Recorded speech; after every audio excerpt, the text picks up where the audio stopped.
We open on a small town nestled in the heart of the Appalachian Mountains, far away from the hustle and bustle of city life. Maple leaves of various colors blanket the land, all bathed in the amber light of sunset, some caught floating in the cool autumn breeze. It is quiet in the little town of Lynch's Crossing, as it always is. The only sound that permeates the stillness, the persistent click of a playing card in the spokes of a bicycle. A young boy no older than 10 can be seen riding over the bridge that separates the wealthy North District of town from the less affluent South District, split in two by the meandering Fincher River. As the amber light of the sun gives way to the cool light of the moon, the boy picks up the pace in hopes of reaching home before his mother's ire can reach him. Now joined by a chorus of chirping toads, the clickety-clack of playing card against steel spoke increases in speed, only for the sound to abruptly stop in a flash of blinding white light.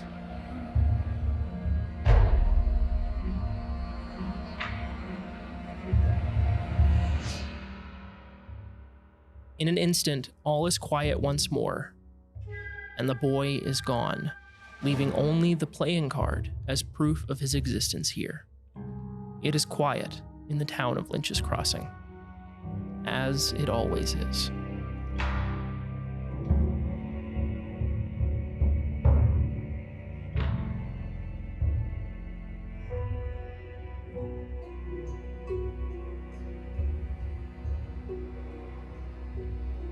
Okay, guys, so we open on the morning. It is August in Lynch's Crossing. I'm going to say, who do we start with? Everybody pick a number between 1 and 12. 4. 7. 3. Wait. Yeah, 3. 12. We have a 7. So, who said 7? Me. All right. Hey, guys. Mike. It is early morning on... The day doesn't matter. You know, it's early morning. It's a work day for you. The sun is kind of passing through the little window into your basement apartment underneath your wood crafting shop of Cutwood Crafts. It's kind of a hazy day. As the sun passes through the window, you kind of see dust particles. It kind of gives off a God ray effect as the light bleeds into your apartment, and you're kind of forced awake by it. What do you do? How do you start your day? Well, the first thing is he immediately goes upstairs, still in his underwear, upstairs to the back of the shop where there is a coffee pot that is hot, ready, and waiting because he has it on a timer because he's a fancy man. And, drinks a pot of coffee, gets dressed, and it's time to start his work. So his hands are littered in tiny scars with his pocket knife, and a little hunk of wood sat behind the register of Cutwood Crafts, where the walls are lined with little figurines, animals, trees, carved wood that is just art. There's no price tags. It's not very dusty in the shop because he takes care of it, and that's sort of the one thing he cares about right now. So he's sitting behind the register, just carving some wood up. Excellent. As you get to work, you hear the doorbell above the entrance to your shop kind of ding-da-ding as the door opens, and you hear through the adjoining wall into the front room where your shop is set up, just somebody kind of meandering around looking at your wares. Well, obviously, Mike goes out. Can I help you with something? You want to buy some wood, perhaps? Yeah, I'm just looking. You see a teenager. You've seen him before. I mean, you have a lot of late nights in town. You don't really know his first name because you only really see him at nights. You recognize this is the teenager that works at the Pump and Go gas station downtown. You would recognize his name as Langley, and he's just kind of perusing your wooden figurines, your little birds, and different things that you have on display there. He doesn't really look like he knows what he wants. He's just kind of blindly perusing. All right. I think I got something for you too. And he goes behind the register, and from a glass case, he pulls out a very detailed, it fits in both of his hands, a grotesque goblin figurine that has no price tag on it once again, but it has burn marks in it as well to emphasize the details. And he presents it to the teenager in his shop, Langley. You carved this? Well, it's in my shop. Well, I mean, yeah, obviously, but it's like, it's so intricate. Well, you got a lot of free time on your hands, and when carving wood is your whole career, you tend to do it a lot. He kind of delicately reaches out and grabs the figure to examine it closer. And you can see the awe in his eyes. He's like, the craftsmanship of this is insane, you know? And he kind of turns it back and forth, and he notices that there's no price tag. And he goes, how much do you want for it? $20. $20? Yeah. About 20 hours of work, $20. You're underselling yourself. This is incredible. I here. And he reaches into his wallet and he pulls out a 50. And he's like, it's at least worth this. You know, the little plastic miniatures that the guy at the game store downtown sells are nowhere near as detailed as this, and he sells for twice as much. All right. So Mike takes the money out of his hand. No questions asked. He's not going to turn down extra money, and just gives Langley a nice little clap on the shoulder, just like a thanks, man. Yeah, no problem. Are you sure? Like, it's just... Thank you. This is really cool. I do customs too. You got those little Warhammer games you like to play. Love to just carve whatever you want for money. That would be incredible. God, imagine showing up to game night with a custom like wooden miniature. That'd be insane.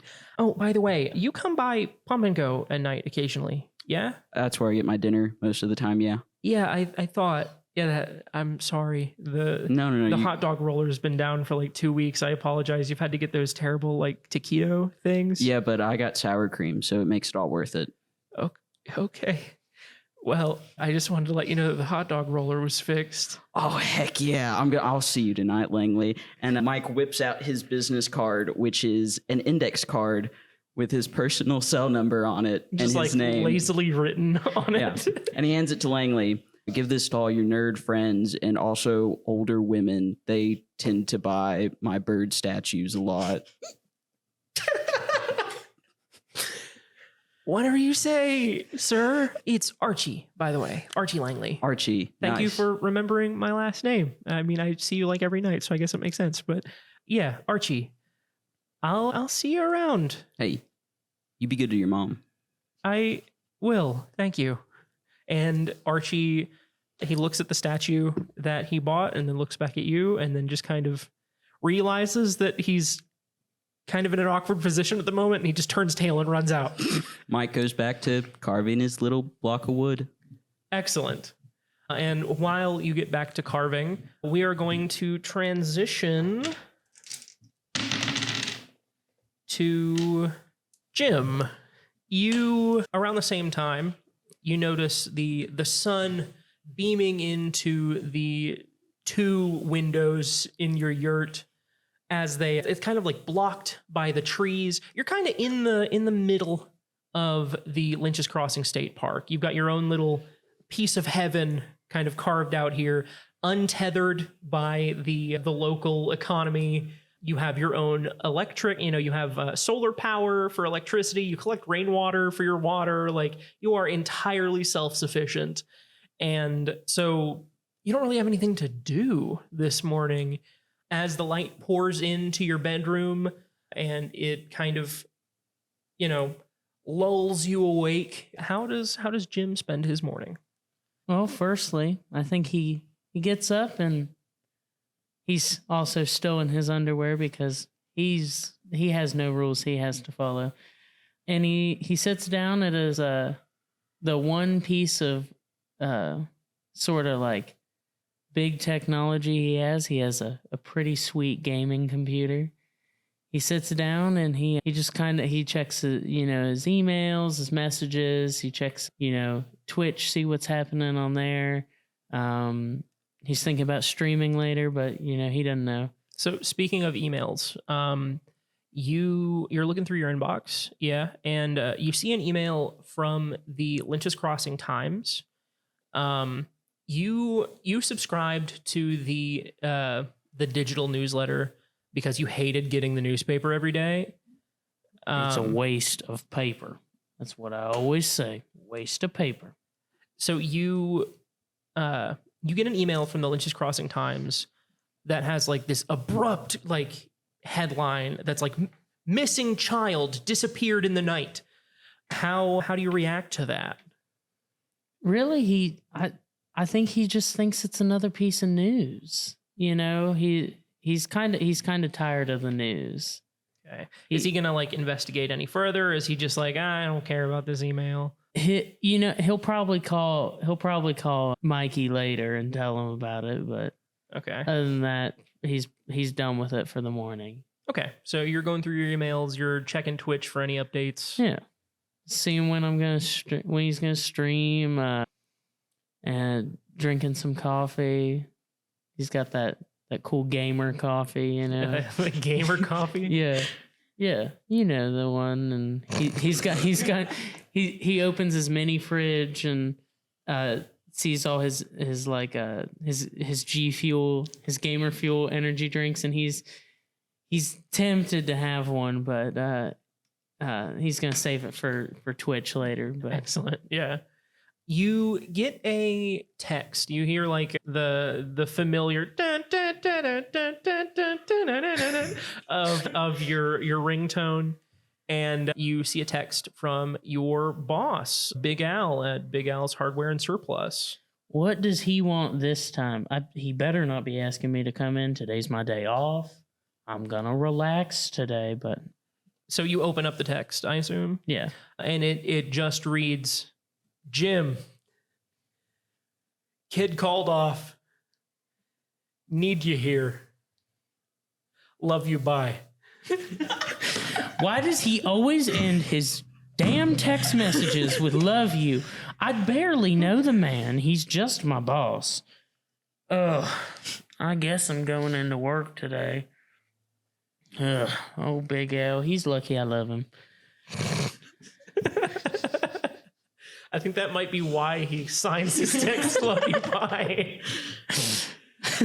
So yeah, you're gonna get dressed and head into work then? Yeah, I guess I'll get dressed. I wasn't planning on it, but climb in the saddle, you better be ready to ride. I mean, Okay, well, you do just that. You climb into the saddle of whatever you drive. What does Jim drive? A motorcycle. Okay, you climb to the saddle of your motorcycle, and you rip down the windy dirt road through Lynch's Crossing State Park onto the main road and head into town. Odds or evens, Tally? Even.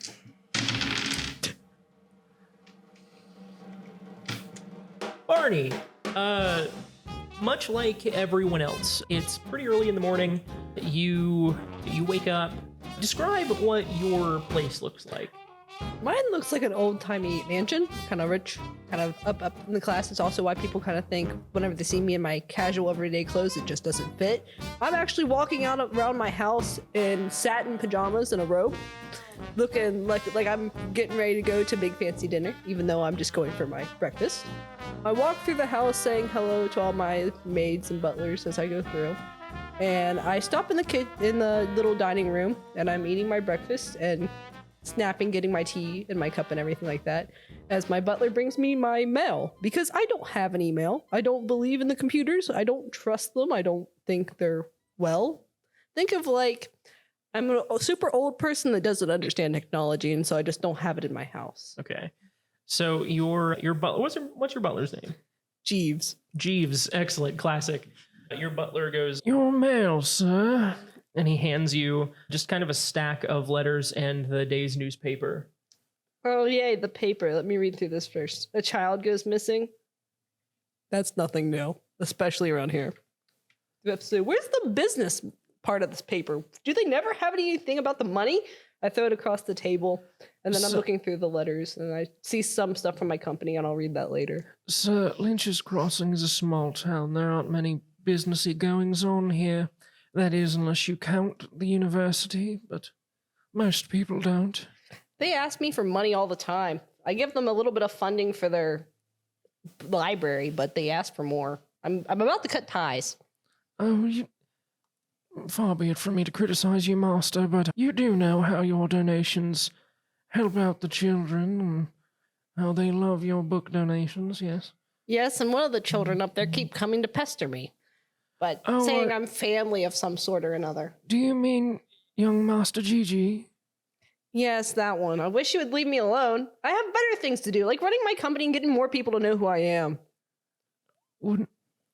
Again, pardon my intrusion, Master, but wouldn't you having we'll call her, a fan, coming to visit you often, wouldn't that be achieving your goal of becoming more well-known? It would be if it wasn't for the fact that she's saying we're family. I don't have family around here. Why would I want to believe some random chick that keeps coming up with documents and like DNA forms and all this crazy stuff that they do nowadays? I don't understand it all. Yes, Master, my mistake. You have never been a fan of proof, as they say. Exactly. I mean, people know that I'm super young and I should know all this stuff, but I really don't trust it. Like, what are they wanting me to use an email for? Are they trying to track me or something? I don't know. I don't like this. Yes, Master, I understand. Could I get you anything else, sir? Where's my pipe? My smoking pipe. It's not here with my breakfast. Yes, Master, I will tend to that right away. Thank you. And Jeeves just kind of wanders off. Let me take a beat and turn the lights back on. Good job. The lights in this room turn... Oh, hey. For just description, the lights went off, so we had that entire conversation in the dark. And then Dravin goes, "I'm going to turn the lights back on." Puts the headphone down, lights back on, and we're like, "Oh, good job!" And Dravin did not know that the lights came back on. He was already out of his chair. I'm used to having to stand up and walk into the middle of the room to get the lights turned back on. So I guess just banging my headphones against the table was enough. It seems so. So Jeeves leaves the room to go collect your pipe. What do you do? I am going through some of the letters that I have, some about some business deals, other people from my company complaining how I should get an email. That's never going to happen. Also, just reading some fan mail by people that somehow found my new address. Throw those over my shoulder. Among the fan mail letters, you see a black letter. It kind of stands out amongst the rest of them because it's, all the other letters are in white envelopes. This one is in a black envelope, almost dusty, it feels like. And upon opening this envelope, there is nothing but a white poker chip with the words, "I found you," written on it. Shit. I set the envelope down.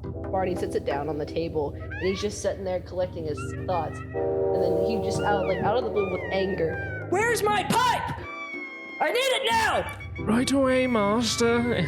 And Jeeves just kind of frazzled scrambles into the room, puts your pipe on the table. And I'm just sitting there like in like those old Sherlock Holmes movies and stuff, just furiously like blowing out of the pipe.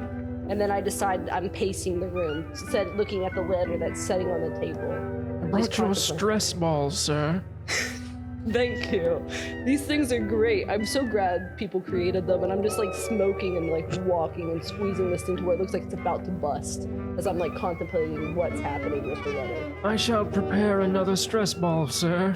And he leaves to go find a more durable ball in the off chance that you end up destroying that one. Yeah.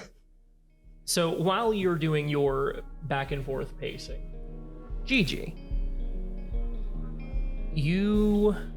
it's a school day You know, we'll say it's like a weekday. And do you have any morning classes? Yes.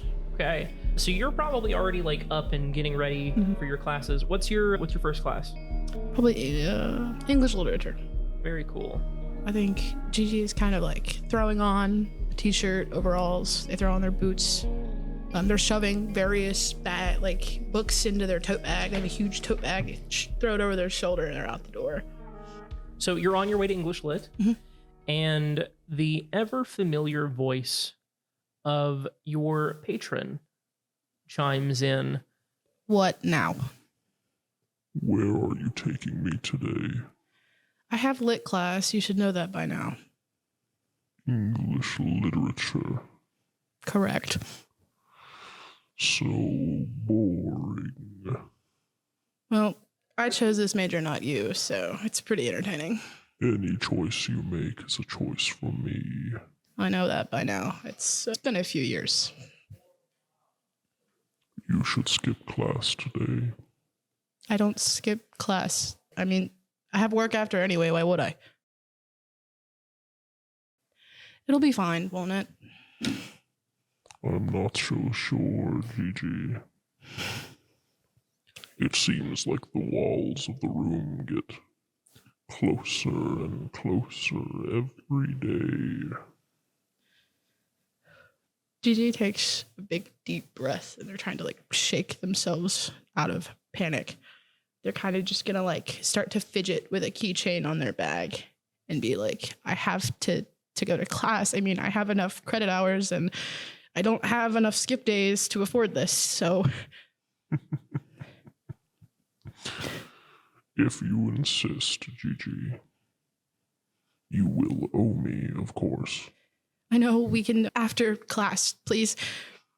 And I will speak to you after class. Yeah. So they continue to try to go to class without trying to shake the panic and to let it overtake them. They're going to put headphones over their head. They're going to probably blast some music. They're going to slide in to class. They're going to take a couple books out of their bag and a notebook, just kind of flip open to where they were last in their last lecture. Excellent. So you sit down, you get ready for class. The fear set in by your patron is beginning to subside as your professor goes into their lecture. What's your professor's name? Okay, we'll just come up with one. Yeah, I didn't bring that in. We'll come up with a name. That works. We'll do that live. We're doing it live, folks. Doing it live. Doing it live. Doing it live. We'll say Professor Palmer. Professor Palmer goes into a lecture on Shakespeare. You've been on this kind of 3-week long tour of Shakespeare's work, and she starts to transition into talking about Much Ado About Nothing. That's the big story you guys are talking about this week. And as you kind of get into the groove of the lecture and the anxiety posed by your patron starts to dissipate, you begin to feel it creep back in, and right on cue, Gigi, Mid-lecture right now. must you force this upon me? It's being forced on me too. Do you hate me, Gigi? I don't hate you. You know that. Do I? Yes, they're going to start to scribble on the edge of their notebook very furiously. I gave you a gift, Gigi, and yet you repay that gift by forcing me through this hell. I know you don't like Shakespeare. Not a lot of people do. I get that. But we have a lot to do. And they're just kind of mindlessly doodling as they speak. That pencil, the one you're using to scribble meaningless nothing, or would it someone? You're gonna throw it against the table and try not to. Throw it at someone!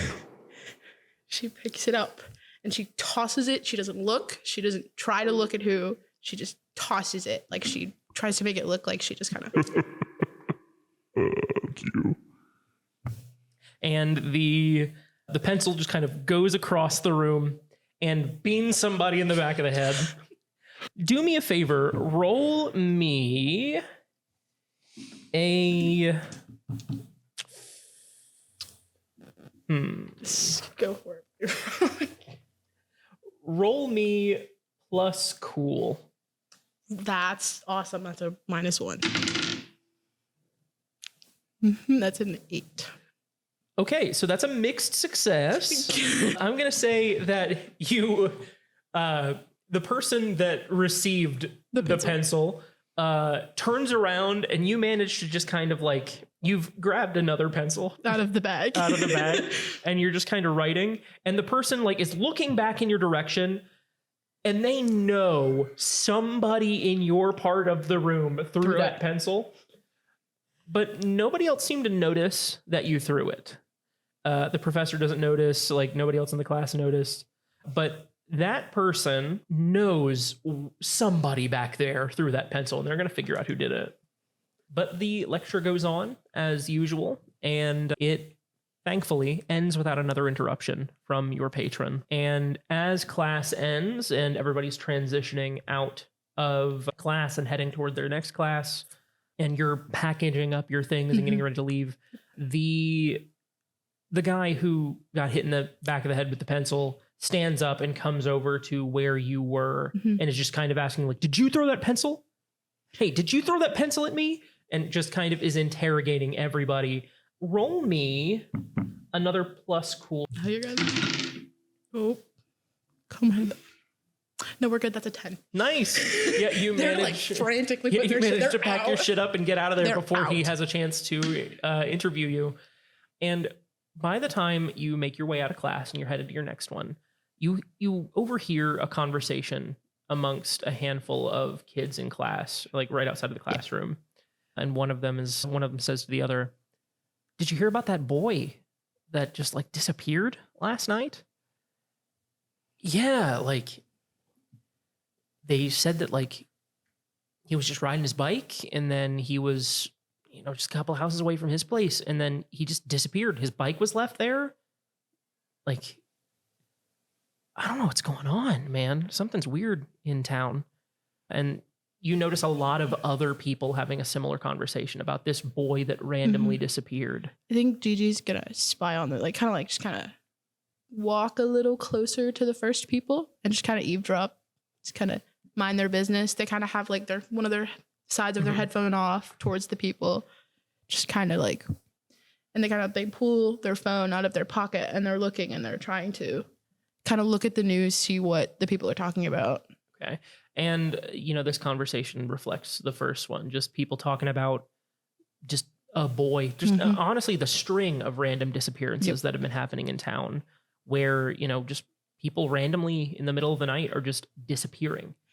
And there isn't a ton written about it. The closest thing that you can find on like the local blog for the town is the mayor recently made a statement where it's like, we're investigating the recent disappearances. We think most people are just, going on vacation or just getting out of town for a little while. But we are looking into this boy's disappearance. His mom has no idea where he went. We're organizing a search party. We're going to get something going with this boy. We will find him. They're going to take their phone, just kind of like look at it, read it all, put it back in their bag, kind of like mumble to themselves and be like, so this just keeps happening.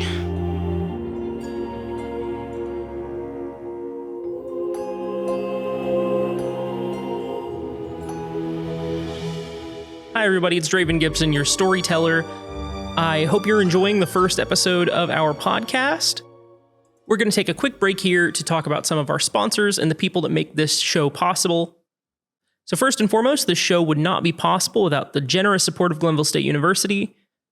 Glenville State University is a small public liberal arts college located in the heart of West Virginia, offering a variety of bachelor's and master's programs in everything from criminal justice to English to education to history to music performance.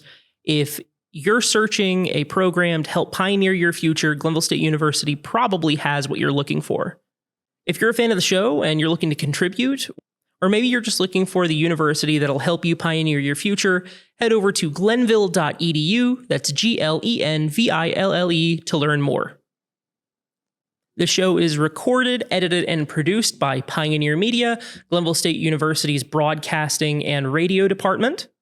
As director of Pioneer Media, I get to oversee all of our video broadcasts, all of our live streams, all of our podcasts, and it's honestly a treat to get to work with all of the amazing students that we have here.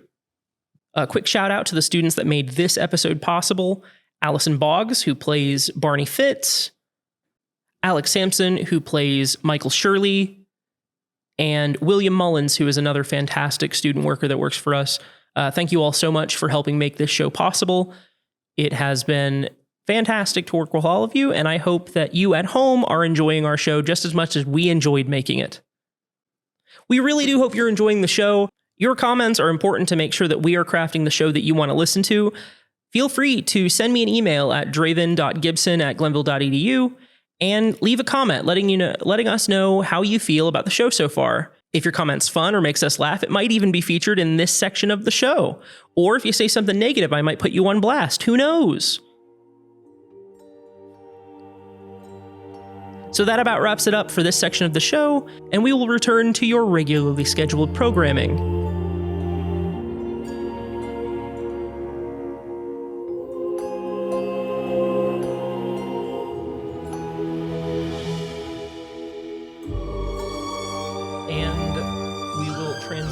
Back to Mike. So it's about the middle of the day. You've seen a couple of customers here and there, but nobody's really bought anything. Just people that are perusing the new artisan shop in town. You get a phone call, not on your personal device, but on the business phone, and it just starts to ring and ring. He lets it ring 3 times exactly before picking it up. He doesn't say anything. He picks the phone up and puts it to his ear. Is this Mike? Who are you? You know who I am. I don't think I want to. Did you think you could run away and we wouldn't notice? I thought I'd have a little longer. Well, it seems like we found you. Come get me, bitch. And he slams the phone down. It begins to ring again. Picks it up. Cutwood Crafts, how can I help you? That was rude, man. Why don't you call my personal cell? This is my business number. What if somebody wants a custom order? I've been monitoring your business all day. You've had like 4 customers and nobody calls this line. Well? Mike, it's Eric. Oh, well. I'm calling to let you know that the Bureau is tracking you. I found where you are.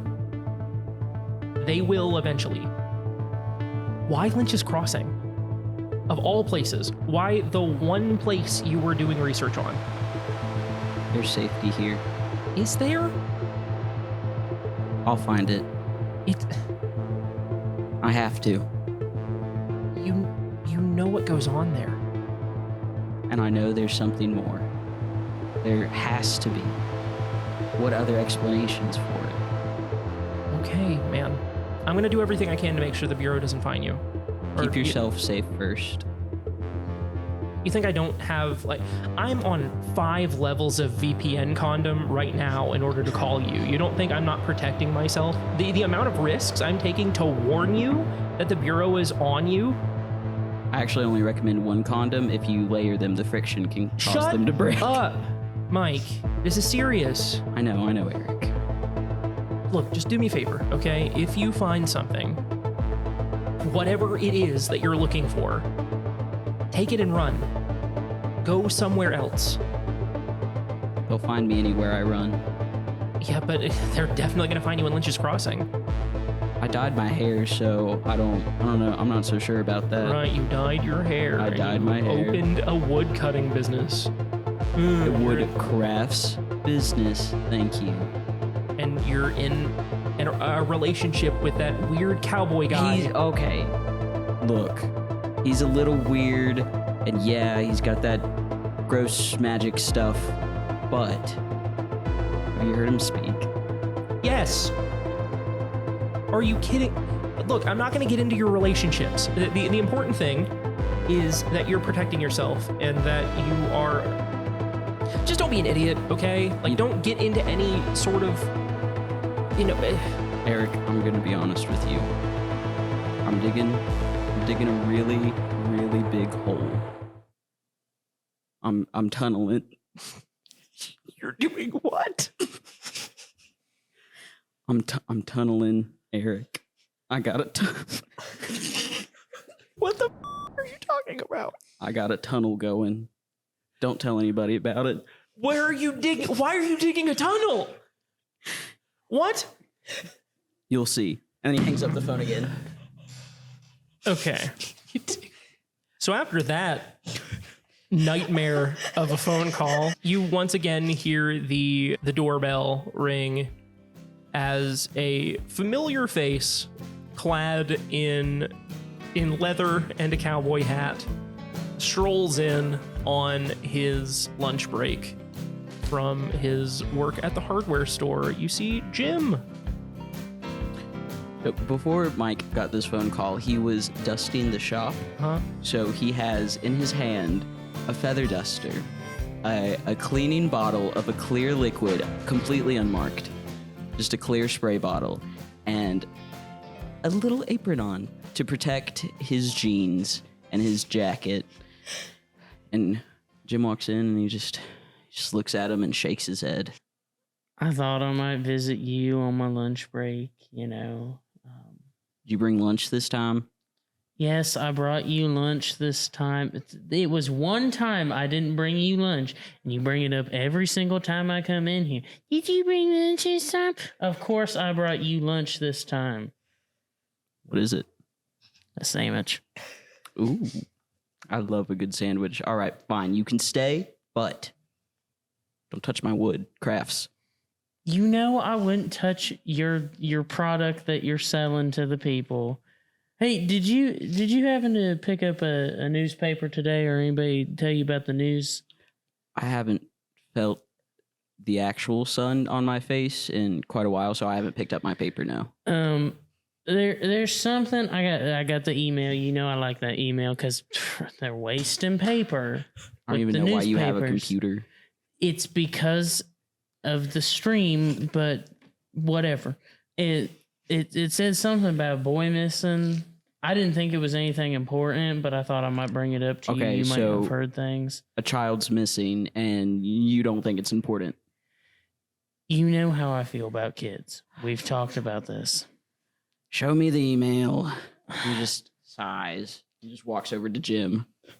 Okay, so you take Jim's phone and you read the email that Jim neglected to read, and it goes into detail about how this is the next of a string of mysterious disappearances in Lynch's Crossing, all of them happening at nighttime, and seemingly random trinkets are left at the scene. In this case, the bicycle and playing card are left at the site of the boy's disappearance, but it lists off a handful of other disappearances. You had the former chief of police disappeared, but his gun was left at the scene. You had Melinda Langley, the mother of Archie Langley. She recently disappeared, and left at her scene was like a clown horn, like a bicycle horn. And it just kind of goes into like these weird disappearances that keep happening with seemingly no reason. The marshal has been looking into it, the mayor's been looking into it, but this recent disappearance seems to be a big deal. This is the first time a child has gone missing, and they are currently working on getting a search party together to search the state park to see if they can find his body. Well, Jim, you want to hang out tonight? Of course, you know the answer to this. It's you who are always not wanting to hang out because of my magic, but... Well, tonight, we're going to be working. Okay, I guess. I was going to stream tonight, but, you know, I guess I'll put it on hold for you. So Jim's looking through this newspaper, and he eyes Melissa Langley because he just had that interaction with Archie, and now he feels sort of close to him. And so he suggests to Jim, We should get dinner before we leave. I know a good spot. Why don't you let me take you out? Is it the gas station? They have really good taquitos. And the hot dog machine's working. Yes. Every time we get dinner for the past 2 weeks, they haven't had hot dogs, but now they've got the hot dogs and they're pretty good. I will say so myself. I'll sneak the relish in you like. Yes. Anyway, I best be heading back. Big Al's probably wondering where I am. You know, he's got that weird obsession with me. You know how weird it is. I know how weird you are. But I'll be seeing you later. And you get back to work. You head back to Big Al's. Let's talk a little bit about Big Al. Tell me about your relationship with Big Al. Well, Jim's relationship with Big Al, that's his boss over at Big Al's Hardware. Jim's been working there past, 4 or 5 years. Jim's been probably like his right hand man, been doing all the hard work, lifting, because Big Al's lazy, or at least Jim thinks he's lazy, and so Jim does a lot of the heavy lifting, and it is just deeply he's kind of frightened by the man in a way, but just because he's super weird and kind of has those random off-putting moments. But other than that, Jim's pretty fond of Big Al as a boss. All right. Well, you drive your motorcycle through town. You pass by the police, the crime scene tape area where they've got the bicycle and the playing card and a handful of other things just kind of on display there. And there are a few police officers and detectives from out of town that are looking into it. And you kind of drive by. You don't really want to, deal with that right now. And you pull up to the hardware store, and sitting outside with a Pepsi Zero sugar and a hot dog from the Pump and Go is Big Al. And he's just he's sitting on a rocking chair, just kind of rocking back and forth, drinking his Pepsi and eating his hot dog. And when he sees you pull up, he's like, "Cassidy, come here a second." Big Al, I told you don't have to yell at me to get my attention. I'm not yelling. You're kind of yelling at me. But okay, what do you want? Did you see the paper? Remember, I talked to you about this. I don't get the papers, or the newspaper is a waste of trees and paper and everything. But yes, I get the online stuff. I saw it. Yeah, whatever. Computer stuff. I don't care. Listen. You heard about that boy? Yeah, I did. Heard about the Osborne boy that disappeared in the middle of the night? Yes, I did. This is the 7th one. The 7th? The people been done disappearing from Lynch's Crossing, Cassidy. Yeah, I read over the shoulder of someone else. I read the article, but yeah, I noticed that. Do you know what's going on? It's a conspiracy, Cassidy. Oh, you and your conspiracy theories. Okay, good. Listen, go ahead. Listen to me. Listen. Go ahead. I think, and you're going to call me crazy. I know you are, Cassidy. I know it. But I need you to trust me. Oh, okay. These disappearances, they've been happening at night. Mm-hmm. What comes out at night, Cassidy? Bugs, frogs. It's the owls, Cassidy. What are you on this time? It's the owls, Cassidy. Do you see them? Do you see them at night? The owls. The owls, Cassidy. I have seen I've seen an owl in the forest I live in. Yes, I have seen an owl. You see the way they look at you? They are owls. They got them eyes. Yes, they have eyes. No, not just eyes, Cassidy. They got them eyes. You know what I'm saying? Is this your conspiracy about birds again? No. Jim, listen to me. I know you think because I have a fear of birds that this is just more of that. I promise you, this ain't like the pigeon thing. The pigeon thing where you saw a pigeon and then you began to stare off into space and just repeat under your breath, the burns. Listen, it's not like the pigeon thing. Listen, the pigeons are drones. I'm still on that. But this ain't like the pigeon thing. Them owls are demons. They're not like the old owls. Okay. But what do you mean by the old owls? I mean, before they was birds. Okay, they was birds, yes. Now they's demons. Do you have any proof? I seen them. Yeah, we've all seen owls. Owl. No, Cassidy, Yes, pay attention. I'm paying attention right now. I seen that boy. He rode past my shop Yeah. on his way home to see his mama. And I stopped him and I said, hey, boy, it's getting dark. You best be getting home. And he said, don't worry, Big Al. He said, don't worry. I'm going to be home before mama knows it. And he rode on past. Did you disappear with the boy? No, Okay. I'm still here, Cassidy. Get with I mean, did you take the boys? No. Okay. Cassidy. I ain't no. I ain't got nothing to do with no boys. I thought after the bird conspiracy, continue. I'm sorry for interrupting you, Big Al. I do it too much. The boy rode off towards his home, Mm-hmm. and I seen him. Yeah. I seen them owls. They were in the trees, Cassidy. They were looking at that boy. They were eyeing him up. Like it was a treat, Cassidy.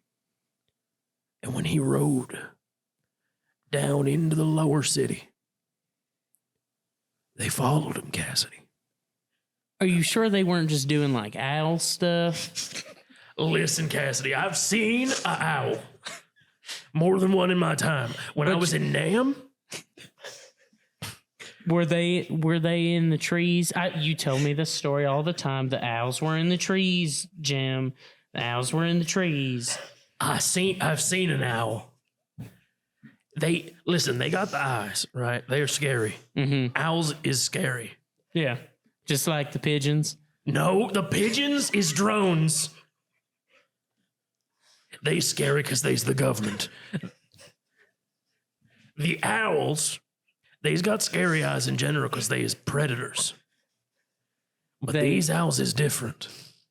They got different eyes They from got what you saw in Nam. They got the demon eyes, Cassidy. Okay, Al, not owl, Al. You are like too close to my face right now. I'm sorry. I can smell the hot dog and the. What is that? Is that your Pepsi Zero Sugar again? Yeah, Okay, listen. We talked. I got diabetes. We talked about this. The Pepsi Zero Sugar is not going to help your diabetes all that much. Listen, I need the refreshing taste of Pepsi without the sugar. The aspartame is better for me. Okay. Whatever you say. But did you take your medicine at lunchtime? Yes, Jim. Okay, you Put it in the sometimes hot forget. dog. I know you put it in the hot dog, but sometimes you forget. Anyway, back to what we were talking about. You were too close, but now you can continue. You've backed up a little bit. Okay, sorry, hold on. You were spitting in my face. I'm sorry.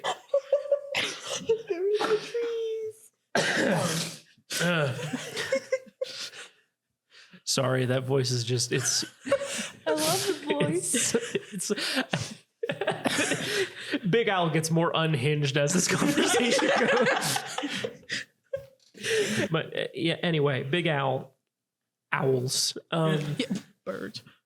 I just need you to trust me, Cassidy. There's something off about these owls in Lynch's Crossing. These ain't the same owls that I seen around town years ago. These ain't the owls I seen in Nam. I'll go with you on this one thing about your bird theories. This one theory. One theory, I'm going to go with you on it. I just don't know how they're disappearing them. It's hard to say. You know the thing about owls. They eat their prey whole. Yeah. They eat the whole thing. Mm-hmm.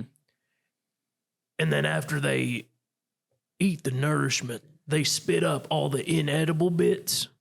Yeah. It couldn't eat the bicycle. It spitted it up.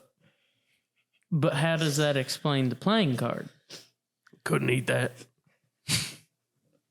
I mean, there are no nutrients in a playing card. Trust me. What? What is that supposed to mean, Jim? Don't ask questions you don't want answers to. I've told you this. That's fair. That's fair, Jim. Listen, I know that you and that woodcutter boy hang out sometimes. You investigate the weird things that happen in this town. I don't know why you do it, but I see y'all at the pump and go all the time, eating hot dogs and taquitos and carrying on, and heading down to the Flanagan Cemetery and do what you do in cemeteries. I don't know what it is. I don't judge. But I just figured, I feel like I know you well enough. I know you're into some of that weird occult stuff. Maybe you might want to investigate the owls. That's all I'm saying. For you, I'll mention the owls. I'll mention them. We'll look into it, but I can't promise that anything's going to come of it. I'll look into it. That's all I ask. Okay. Thank you, Jim. Now, if you'll help me, we got about 15 pallets of lumber, and somebody just dropped off a truck full of military surplus. Al, did you order the surplus again? The name of the store is Big Al's Hardware and Surplus. Where do you think I put that? Listen, Al, we've talked about this. You don't need to order that much surplus because nobody buys it. Well, maybe you and the woodcutter boy might want to buy some of my military surplus for your secret agent stuff. I don't know. Do you think I might be buying it for you, Jim? Do you think that I need your military grade surplus? Yes. For the owls? Yes. You might. Listen, I'm just saying, I've been able to procure some stuff, Jim. Like, not the standard military. I'm not talking like bear mace. I'm talking like C4. Maybe you need to detonate an owl or two. That's all I'm saying. I'll do you this one favor. The next paycheck you give me, which is supposed to be today, you're a little late sometimes, but I forgive you. I like working here. You'll get paid at the end of the day. I will buy one item of surplus from you. I don't know what it is. I'll figure that out when I inevitably have to sort the stuff here in a little bit. That is your job, yes. Yes. But, and then Jim flashes him both of his guns. I think I got this covered. I forgot that you carry. That does put me on edge a little bit every time I see it. But it's okay. I'm packing too. It's fine. Al, we have talked about when there are people around, like that poor little old lady down there, you need to stop saying you're packing. That doesn't mean what you think it means nowadays. I don't know what you're talking about. I feel like every man, woman, and child should be packing heat on the daily. Strapped the up. Ready to lay down the law for anybody. Ready to slap it on the table and show them who's boss. That's just the way I am. That's my belief system. You can't take that from me, Jim Cassidy. Yeah. Al, I know, but remember the incident with the shotgun where you had it strapped to your back and that little old lady was frightened. We had to. I served my time, Jim Cassidy. I know you did, Al, but you better not be talking about putting the shotgun back on your back because that worries people. No. Marshall Browning would be very mad at me. I think she still is after the whole fiasco you've caused with the shotguns and the military surplus. I think that's the reason we don't sell it. Marshall's telling people to not buy it. Listen. I'm listening. Emily and I already had a nice long conversation about it. Okay. She don't like that I'm selling it. Okay. I told her I don't give a shit. As you normally do when she brings up an issue. And she sighed and she looked at me and said, "Whatever, Jim." No, that's you. You're Jim. Whatever, Al. And she just left. Oh, okay. All right. When you pay me, I'll buy whatever military surplus item I pick out, and I'll talk to Mikey about the owls. Thank you, Jim. I'll do that for you, just for you. Well, your lunch break's over. Get back to work. And he turns around and goes right back into the shop. All right. Well, sorry, miss, about this conversation we were having. If it was bothering you. Oh, don't worry about it, Sonny. I know he's packing. Do you need help up the steps? No, I'm fine, thank you. Okay, I'm gonna get back to work. Excellent. Have fun, Jim. It's not fun, but whatever.